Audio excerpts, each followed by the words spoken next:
Hello, hello! Welcome to Unstoppable with Tarot. I hope you're all doing super well and having a great day or evening wherever you are. This is an energy check-in for Aries for 2026. Thank you for being here, Aries. I hope everything is going really well. Bottom of the deck, the star. All right, Aries 2026. Let's see what we have.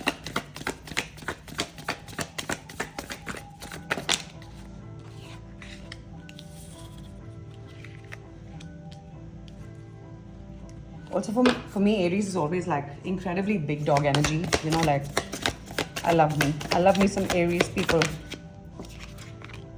There we go.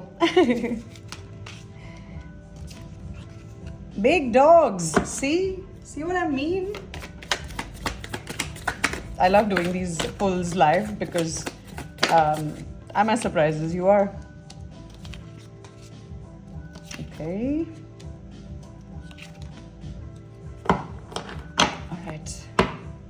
Bottom of the deck, the wheel. That's a good reading, Aries. All right, let's get into it. So, also before we begin, I just want to explain that I'm going to do this as an energetic flow.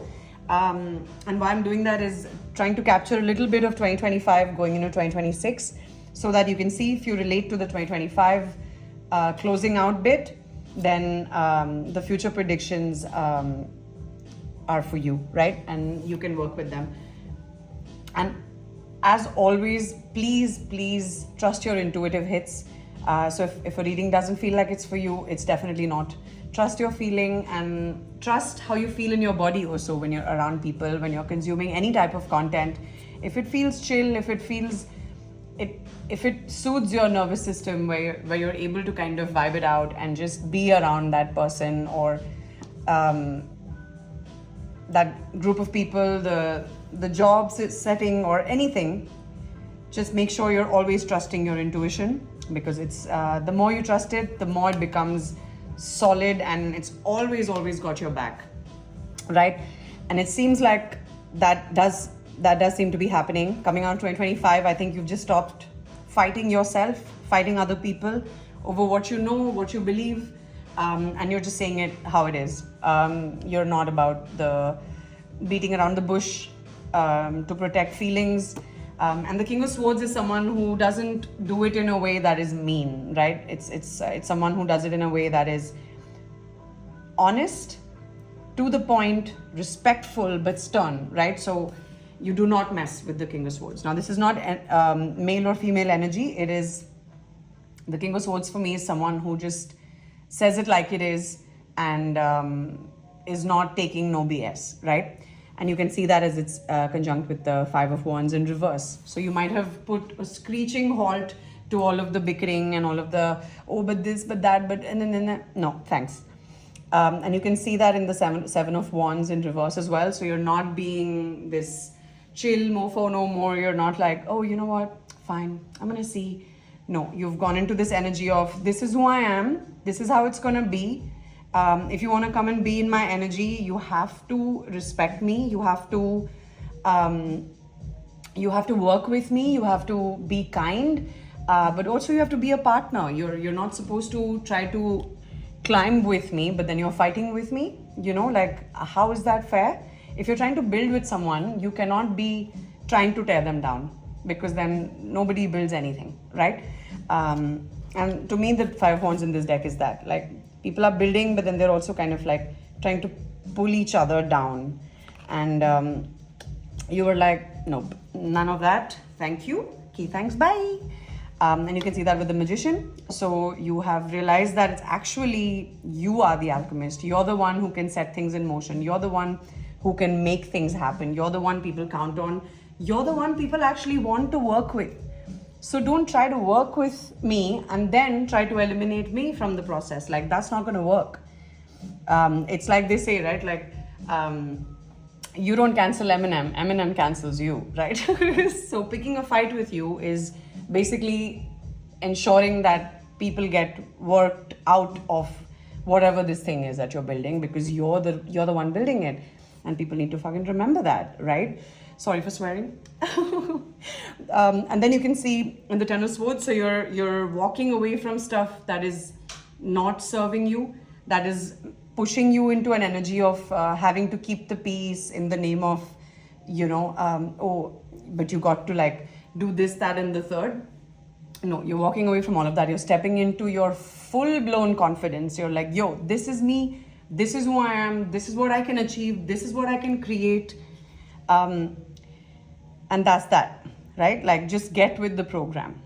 We're here to achieve something. And if you don't want to achieve it with me, you can leave, right? So you're making that be known that if I have to go at this alone, I'll go at this alone. I have no problem working with you, but you got to show me that you're not a snake in the grass, right? So you have a lot of options right now. There are a lot of people chasing you. There are a lot of people who want to work with you, who are realizing that, man, this was the person who was behind it all, right? This is the person who was actually capable of bringing the momentum, actually capable of bringing the audience, actually capable of putting on a show, of handling the spotlight even, like I think everybody wants the spotlight, but once you get in there, it's hard, right?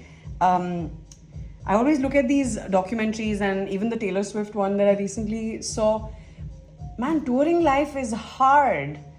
So I always tell musicians, like I'm a musician as well. I always tell musicians, like, figure out what your aspiration is as a musician. Like, imagine, before you manifest anything, put yourself in that situation and try to feel how it would feel. And if it feels right, only then go for it. Sometimes we want to achieve things that once we get them, it actually does not feel good. Forget it feeling good, it does the opposite. So like for me, I know for a fact I do not want to be this crazy touring musician.